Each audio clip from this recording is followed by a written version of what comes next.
je reprends le tutoriel. La planif a duré 4 minutes, il faut un tout petit peu plus de temps quand on débute. Là maintenant nous allons faire le guide. Donc on sélectionne le fichier 3D.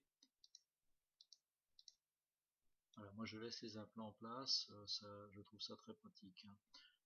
Ce que Patrick expliquait l'autre jour, c'était, je vais vous le montrer, je vais cacher le fichier 3D. Si vous sélectionnez un des implants et vous faites RZZ, vous faites tourner votre implant sur lui-même. Ne pas oublier 2 fois Z. Donc là, moi je vais cacher les faux moignons. Ça sert à rien pour faire le guide, mais ça va être plus simple pour vous et plus joli. J'ai carrément caché l'implant là. C'est pas très malin. Ah, donc j'ai dû oublier, voilà, c'est ici. Ce qui ne changerait absolument rien puisque c'est indépendant. Mais ça permet de voir les positions. Donc là, on va sélectionner évidemment ce fichier et on va faire le splint. Donc start a splint. Ensuite, on commence à le dessiner. Donc là, je me retrouve à l'envers. Comme je suis moins à l'aise que Patrick avec les claviers numériques, ça fait longtemps que je me suis fait un petit add-on personnel pour remettre dans le bon axe. Donc voilà, c'est ceci qu'il faut mettre là. Donc on fait un G, un clic gauche et on extrude. Ce qu'a fait Patrick est absolument extraordinaire. Tout le monde n'en a pas obligatoirement conscience. Mais pouvoir s'offrir un guide pour quelques centimes d'euros de positionnement, c'est quand même pas négligeable. Bon après, quand j'ai commencé il y a un peu plus de 25 ans à poser des implants, on y arrivait aussi, on se servait tout simplement de calques et de mesures. Mais bon, après tout, depuis qu'on a inventé l'électricité, on se sert beaucoup moins de la bougie. Mais chacun fait comme il veut. Donc là, on cherche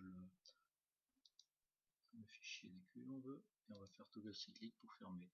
Ensuite on fait tab, et c'est là qu'il faut bien positionner son cas pour avoir bien faire extrude. Donc on fait le splint.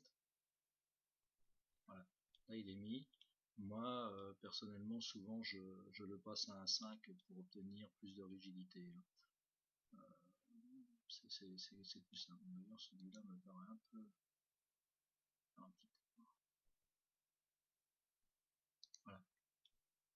Donc à partir de là, on peut le mettre à un 5 comme je vous avais dit, et puis là on va positionner les inners. Donc il faut sélectionner avec la touche Smage, vous sélectionnez les 3 implants et vous faites un calculette cylindre guide.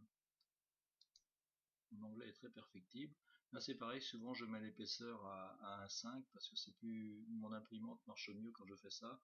Là on peut changer la hauteur, alors c'est la distance entre l'apex de l'implant et la hauteur du cylindre. Donc je dis OK. J'ai oublié de mettre les inners, ce qui change rien, ça marche dans les deux sens. Alors eux c'est pareil. Si vous appuyez sur la touche N, vous voyez que si on en sélectionne un, il fait 4,1 par 4,1, moi c'est ma taille de butée, je vous expliquerai comment moi je travaille, j'oblige personne à faire pareil. Donc là une fois qu'on a fait ça, c'est quasiment fini. On va resélectionner une dernière fois les 3 implants. On va les linker par rapport au guide qu'on avait fait là à la base. Laisse un petit peu de temps pour que ça se fasse, et ensuite on fait Add Cylinder et on enlève les trous des cylindres. Voilà. Alors, mon ordinateur allant assez vite, c'est relativement simple. Vous voyez, on a un guide qui ne passe pas à travers la paroi, qui est bien à sa place. Les centrages sont très bons, hein. Comme je vous dis, en changeant la taille de l'inner, on fait exactement le trou de la taille qu'on veut, hein. Là, vous voyez, par exemple, ça c'est beaucoup trop gros, parce que il faut quand même imaginer qu'on va rentrer dans la forêt, et celui-ci est un peu trop court, donc moi quand je le fais, je les prends un par un. Donc je sais pas combien de temps on a mis pour faire un guide, mais le résultat est quand même tout à fait correct. Maintenant, comme je disais tout à l'heure, c'est quelque chose qui, une fois imprimé avec nos petites imprimantes, va revenir à peine 1 €. Chacun fait comme il veut. Bonne soirée à tous.